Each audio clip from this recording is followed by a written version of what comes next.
오늘 말씀의 제목은 하늘을 이해하라입니다. 우리는 지난주에 참된 그리스도인들이라면 하나님의 영광과 이웃의 유익을 위해 살아야 한다는 내용으로 말씀을 보았습니다. 오늘은 어떤 사람이 참된 그리스도인의 삶을 살게 되는가, 어떻게 해야 그 참된 그리스도인의 길을 걷게 되는가에 대해서 함께 나누려 합니다. 예수님은 자신을 생명의 떡, 하늘의 양식이라고 말씀하시며 그들에게 나를 먹으라 라고 말씀하셨습니다. 먹는다라는 말은 지난번에 말씀드린 것처럼 체화하다라는 말입니다. 체화하다는 것은 그것을 먹어서 그것으로 내가 되게 하는 것을 말합니다. 즉 예수님은 너희가 곧 나처럼 되어야 한다고 말씀하신 것입니다. 그렇다면 예수님은 어떻게 먹는 걸까요? 어떻게 우리가 예수님을 먹을 수 있을까요? 어떻게 예수님을 체화할 수 있을까요? 정신건강의학과 전공인 오은영 박사는 훈육은 그것이 체화될 때까지 1000번, 10,000번 가르치는 것이다 라고 말했습니다. 몸에 배어있지 않은 것을 배게 만드는 것이 체화라는 것이죠. 그렇다면 예수님을 어떻게 체화할 수 있을까요? 계속해서 예수님의 말과 행동을 보고 들으며 배워야 체화할 수 있는 것이죠. 그냥 지켜만 보고 있는 것이 아니라 그의 삶, 그의 행동, 그의 말을 듣고 배우려고 애써야 한다는 것입니다. 중요한 것은 이 배움의 본질이 갖는 은혜입니다. 여러분, 이 배움이 갖는 것은 하늘 나라입니다. 즉 예수님의 말과 행동을 통해서 우리가 무엇을 배우는 거냐면 하늘 나라, 하나님 나라를 배우게 되는 겁니다. 쉽게 말하면 예수님의 말과 행동이 땅이 아닌 하늘을 담고 있기 때문에, 하늘을 담아 있기 때문에 그 말과 행동을 보고 배워야 한다는 것이죠. 유대인들은 자신들에게 다윗의 때를 회복시킬 오실 메시아 사상을 가지고 있었습니다. 이렇듯 그들의 관심은 땅의 형통에 있었습니다. 하지만 예수님의 초점은 하늘에 있었습니다.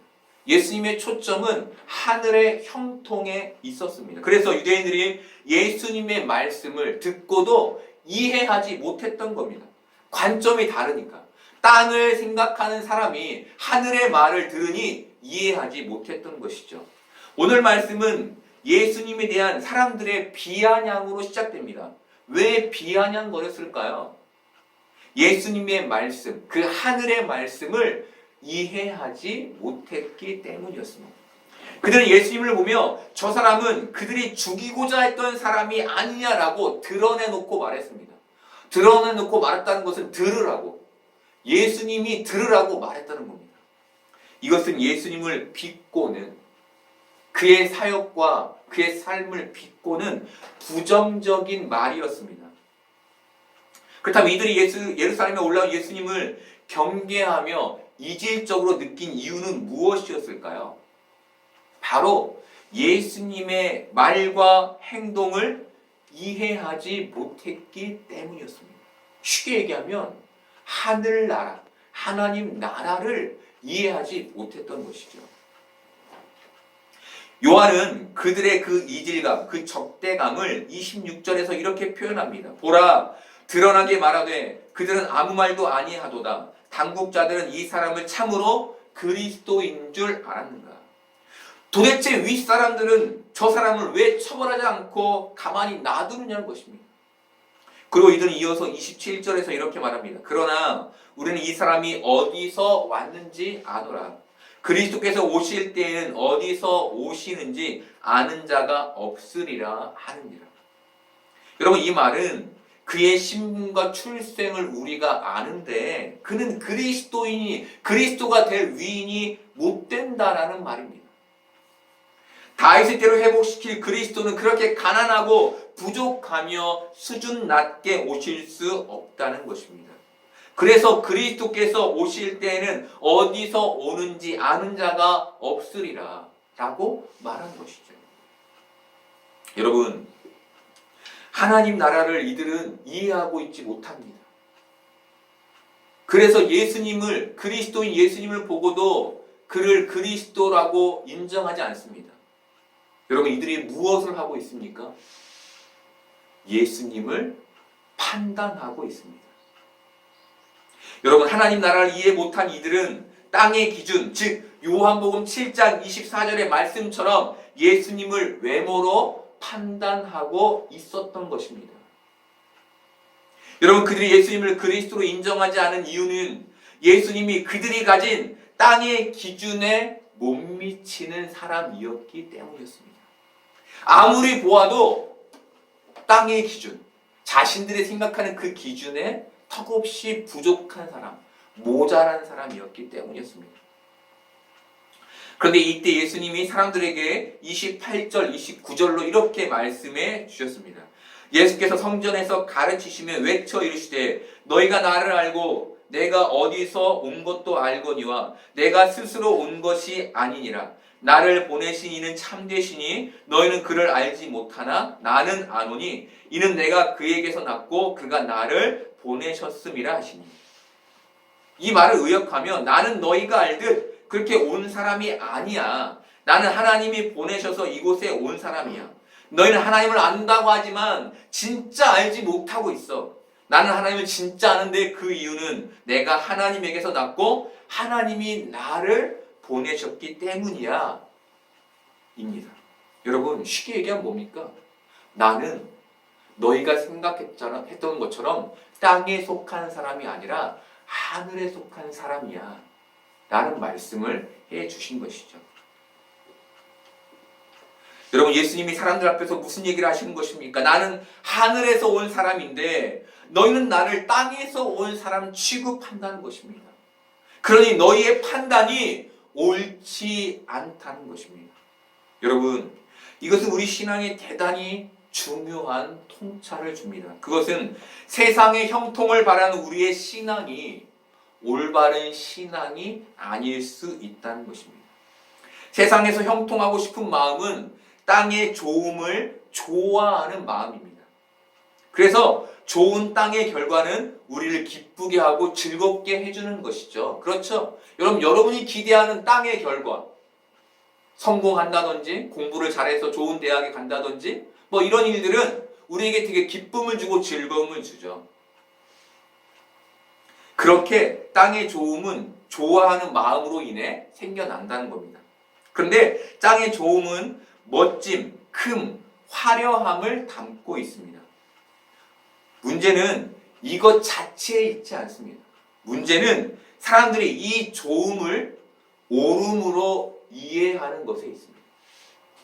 좋음을 좋음으로 이해하면 좋은데 이 좋음을 옳음으로 이해한다는 것이죠. 여러분, 이것은 이 땅의 형통은 좋음일 수 있지만 옳음일 수는 없습니다. 그런데 세상은 이 좋음을 옳음으로 규정합니다. 작고 초라하고 못난 것은 그름으로 규정되는 것이죠. 문제는 이 그름의 규정으로 나를 평가하고 또 이 그름의 규정으로 다른 사람을 평가한다는 것입니다. 쉽게 말하면 뭡니까? 땅의 기준으로 다른 사람을 평가하는 것이죠. 그들의 그 가난과 부족함에 대해서는 부정적으로 평가하게 된다는 거예요. 그래서 유대인들이 예수님을 메시아로 인정하지 못했던 것입니다. 여러분, 세상은 좋음을 외형으로 규격화시켜 놓은 세상적 세계관을 가지고 있습니다. 세상적 세계관은 좋음을 외형으로 규정합니다. 여러분, 이 세상적 세계관에 빠져있는 많은 사람들이 있죠. 그래서 그 사람들은 사람의 내면보다 외면을 더 중요하게 생각합니다. 여러분, 세일즈맨들이 왜 좋은 차를 탑니까? 사람들이 그것을 먼저 보기 때문이죠.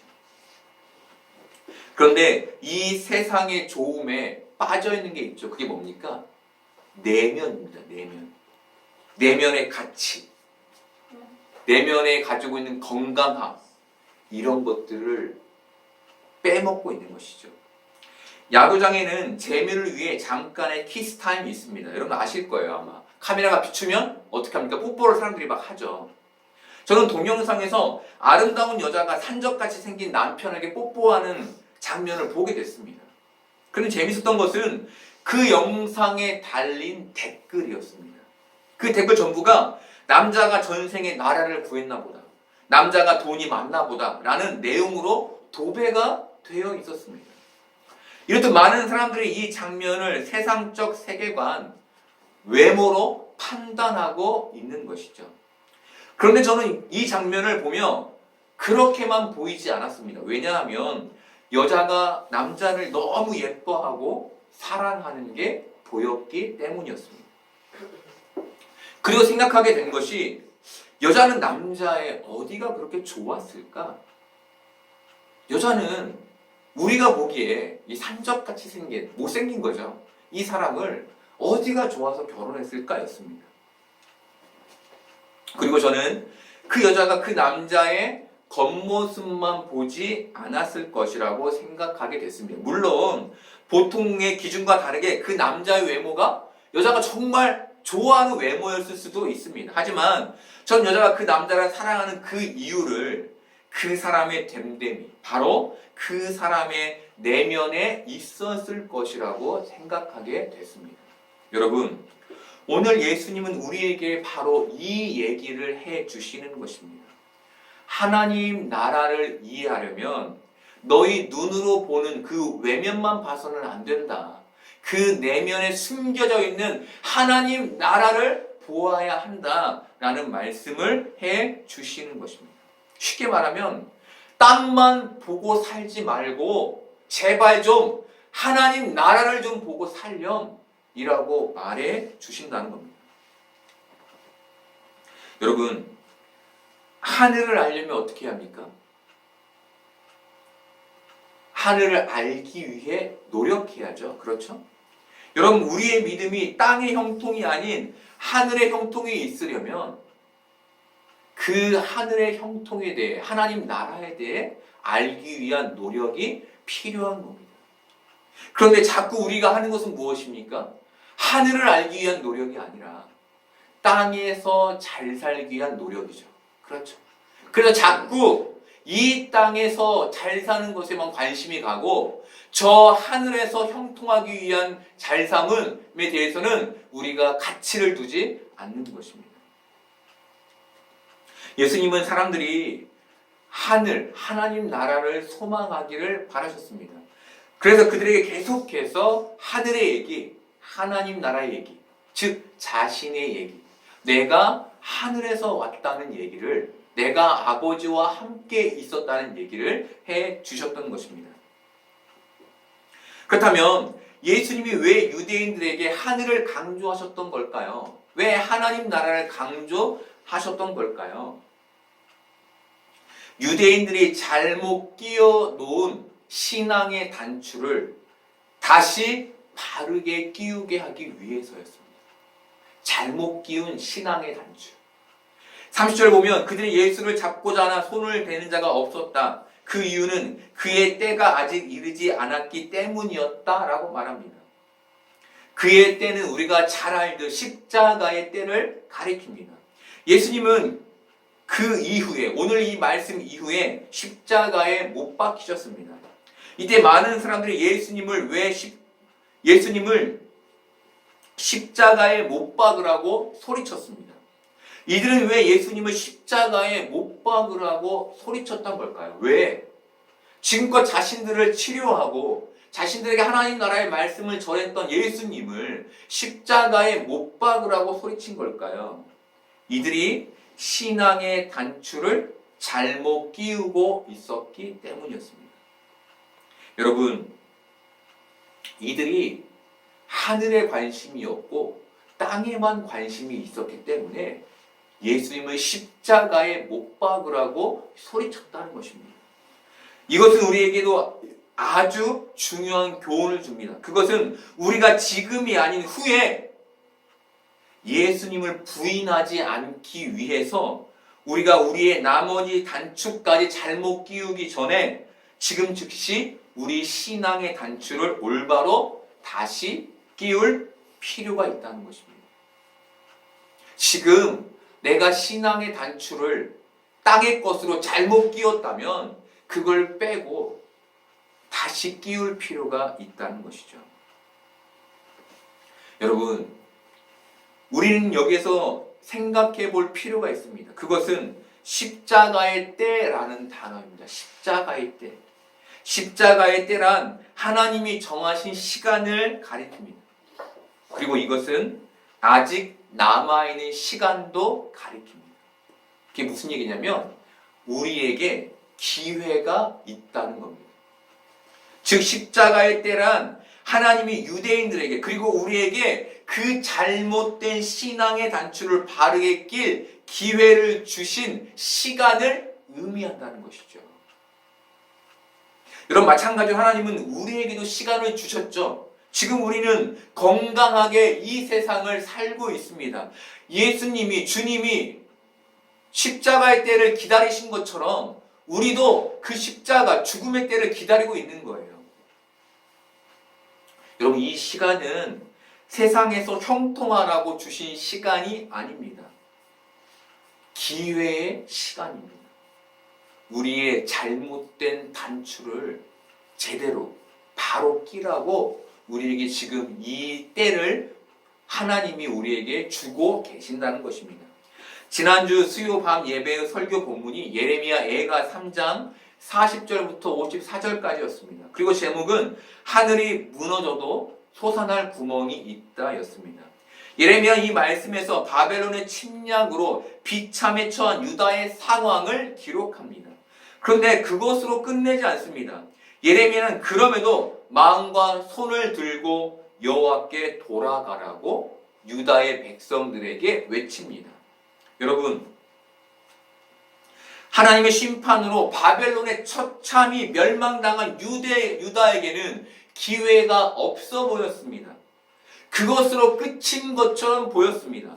그런데 그 고난과 고통의 시간 속에서도 예레미야는 아니야, 지금이 여호와께로 돌아갈 시간이야. 지금이 여호와께로 돌아갈 기회야 라고 외치고 있는 것이죠. 너희가 지금 이 고통 속에서 솟아날 구멍은 바로 여호와께 돌아가는 것밖에 없어 라고 말하는 것입니다. 여러분, 저도 여러분에게 똑같이 말하고 싶습니다. 여러분, 지금은 하나님께 돌아갈 기회입니다. 잘못 낀 신앙의 단추를 다시 제대로 낄 기회입니다. 여러분, 이 기회를 놓치지 마시기를 바랍니다. 이 기회를 여러분 붙잡으시기를 바랍니다. 오늘 이 말씀을 그냥 넘기지 마시고 여러분 마음과 손을 들고 하나님께 나아가는 여러분 되시기를 바랍니다. 그렇다면 우리가 제대로 끼워야 할 신앙의 단추는 무엇일까요? 바로 세상의 소망을 하늘 소망으로 바꾸는 것입니다. 우리가 가진 세상의 기준을 믿음의 기준으로 바꾸는 것입니다. 31절을 보면 사람들이 예수님을 향해 이런 말을 합니다. 무리 중에 많은 사람이 예수를 믿고 말하되 그리스도께서 오실지라도 그 행하실 표적이 이 사람이 행한 것보다 더 많으랴 하니. 여러분, 사람들이 예수님을 어떤 기준으로 평가하고 있습니까? 그의 표적의 개수로 평가하고 있죠. 세상의 기준으로 평가하고 있는 것입니다. 여러분, 이들이 예수님을 믿었다라고 말하지만 진짜 믿은 게 아닌 것이죠. 그의 그 기적만 믿은 겁니다. 20년 전에는 북한에서 남한으로 넘어온 사람들이 교회에서 간증하는 일들이 많았습니다. 그리고 그 간증의 대부분은 하나님의 은혜로 그 어려움에도 불구하고 무사히 남한으로 건너오게 됐다는 내용이 대부분이었습니다. 그리고 사람들은 그 간증을 들으며 은혜를 받았습니다. 그런데 저는 이런 좋은 결과를 얻지 못한 사람들이 말하는 그 하나님의 은혜를 듣고 싶었습니다.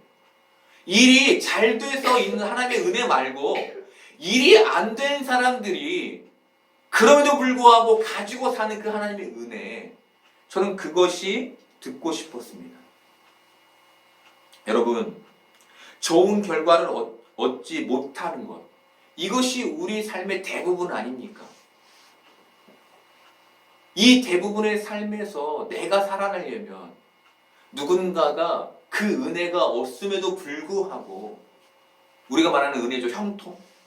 그저 없음에도 불구하고 진짜 하늘의 은혜를 가지고 살아가는 거예요.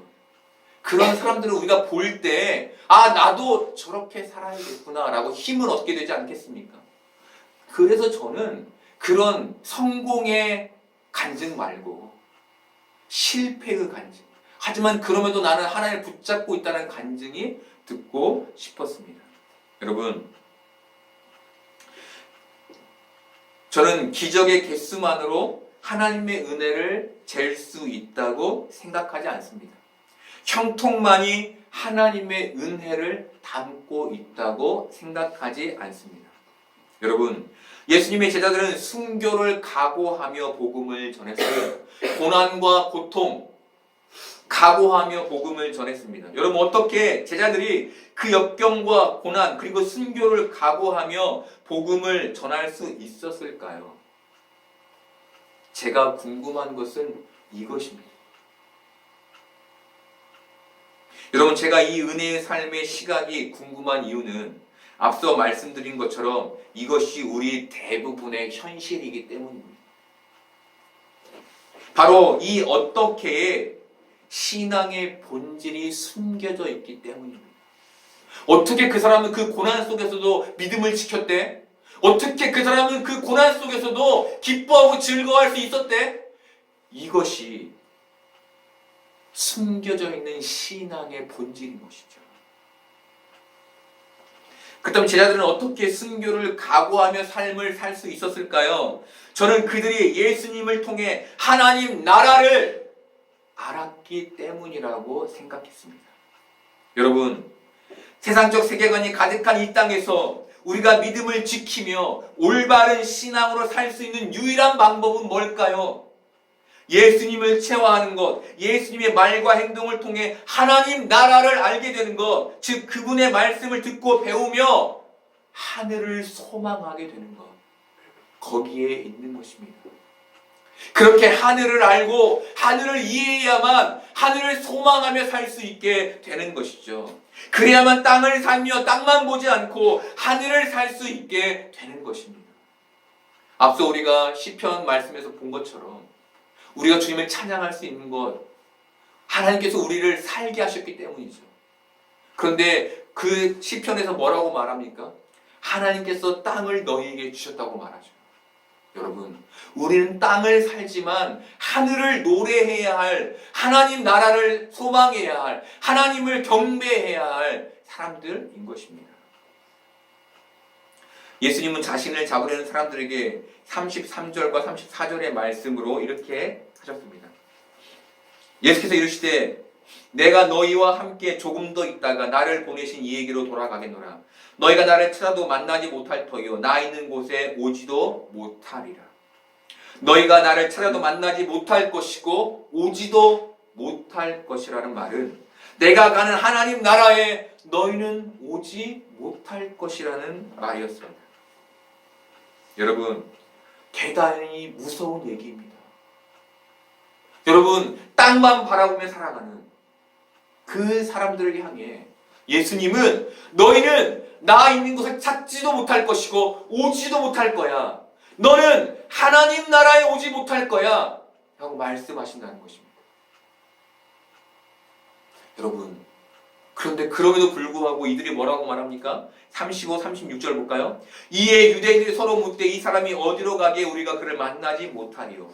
헬라인 중에 흩어져 사는 자들에게로 가서 헬라인을 가르칠 터인가? 나를 찾아도 만나지 못할 터요 나 있는 곳에 오지도 못하리라 한 이 말이 무슨 말이냐 하니라.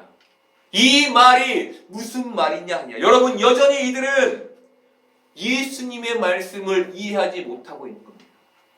여전히 이들은 예수님의 말을 땅의 말로 이해하고 있는 겁니다. 왜? 자신의 관심이, 자신의 초점이 땅에만 가 있기 때문이죠.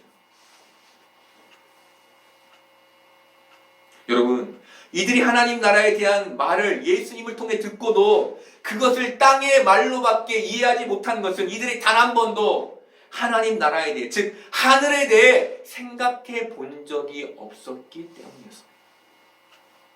여러분, 우리가 오직 땅에만 관심을 갖는다면 우리 역시 이 성경 말씀을 읽고도 하늘을 이해하지 못하게 되는 겁니다.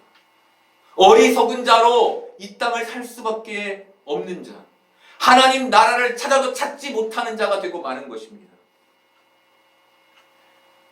여러분, 하늘을 누리려면, 하늘의 은혜를 누리려면 하나님 나라를, 그 하늘을 이해하는 것이 먼저인 것입니다. 지금 예수님은 우리에게 그 얘기를 해 주시는 것입니다. 여러분, 왜 많은 기독교인이 이 세상을 문제와 고난 속에 살면서도 하나님의 은혜를 누리지 못하는 걸까요? 그들의 관심이 땅에만 가 있기 때문인 것입니다.